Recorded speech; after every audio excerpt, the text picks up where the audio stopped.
front of the Germans were 11 American, British, Soviet and French Allied officers. It was General Bedell Smith, Chief of Staff of the Allied forces in Europe, who presided over proceedings. He asked his German counterpart Jodl, Chief of Staff of the Wehrmacht, if he would be ready to sign the Act of Surrender, who, with a nod of his head, responded, "Ja." It was therefore in Reims on May the 7th, 1945, at 2:41 a.m. that the Act ending World War II in Europe was signed. The four signatures belong to General Jodl, representing the German Armed Forces, General Bedell Smith, representing the Allied Forces, General Sysloporov, on behalf of the High Command of the Red Army. The French General Seves acted as witness as the ceremony was happening on French soil. After signing, General Jodl rose and addressed Bedell Smith to express hope that the victors would treat the Germans generously, after which the three German officers were led to General Eisenhower's office to be presented to him. General Eisenhower had been discreetly following the negotiations with great attention, and because of wishing to maintain this distance, and as Jodl was of a lower rank, chose not to attend the signing. However, after the event, he descended to the war room and, accompanied by his deputy, British Air Marshal Sir Arthur Tedder, he recorded his victory speech to camera. In January 1943, the late President Roosevelt and Premier Churchill met in Casablanca. There they pronounced the formula of unconditional surrender for the Axis powers. In Europe, that formula has now been fulfilled.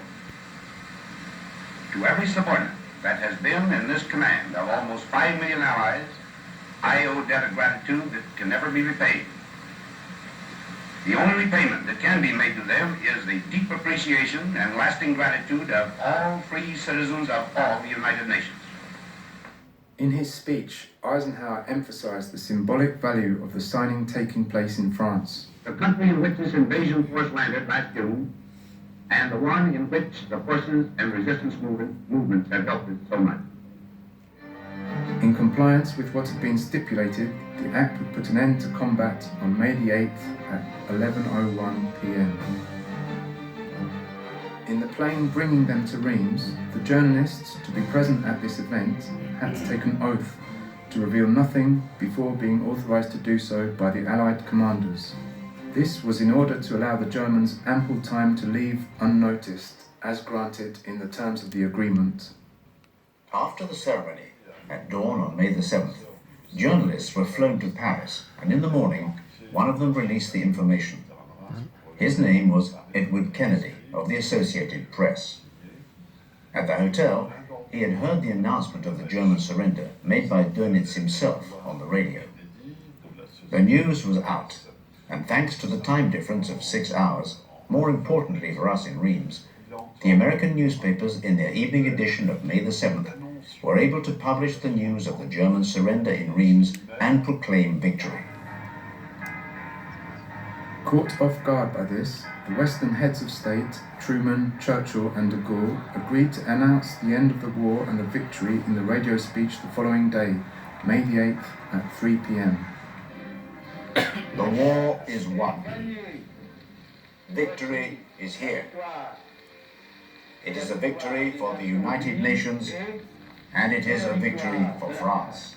Stalin, angry and disappointed that the signature had not happened in the Soviet zone to pay proper tribute to the 26 million military and civilian deaths during the conflict, demanded that a second ceremony take place at the very heart of the Third Reich in Berlin that had been conquered by the Red Army.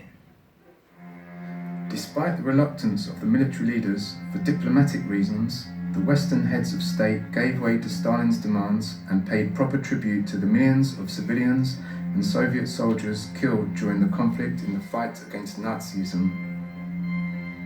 So, it was in Berlin, at the headquarters of Marshal Zhukov, that the second ceremony took place, just after 11:01 on May the 8th, the official deadline of combat. In reality, for the Soviets, it was already May the 9th, because Stalin had decreed that all German territories occupied by the Red Army would convert to Moscow time, a time difference of 1 hour.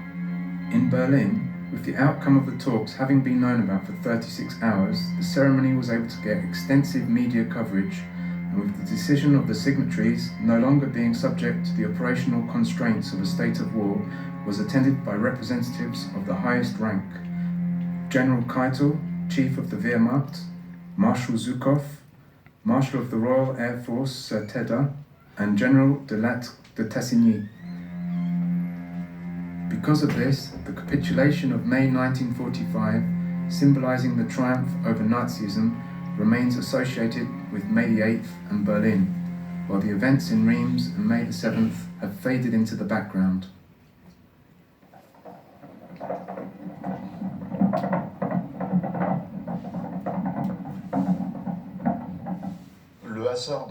As luck would have it, the Allied High Command, in agreement with the Reims municipality, had decided to organize a parade to celebrate the victory.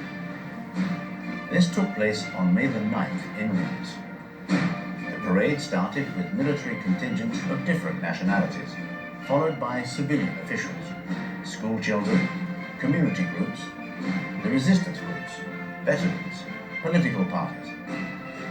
It was a procession of more than 10,000 people marching in the streets of Reims, from the Place de la République along Place d'Erlon as far as the official rostrum in front of the courthouse.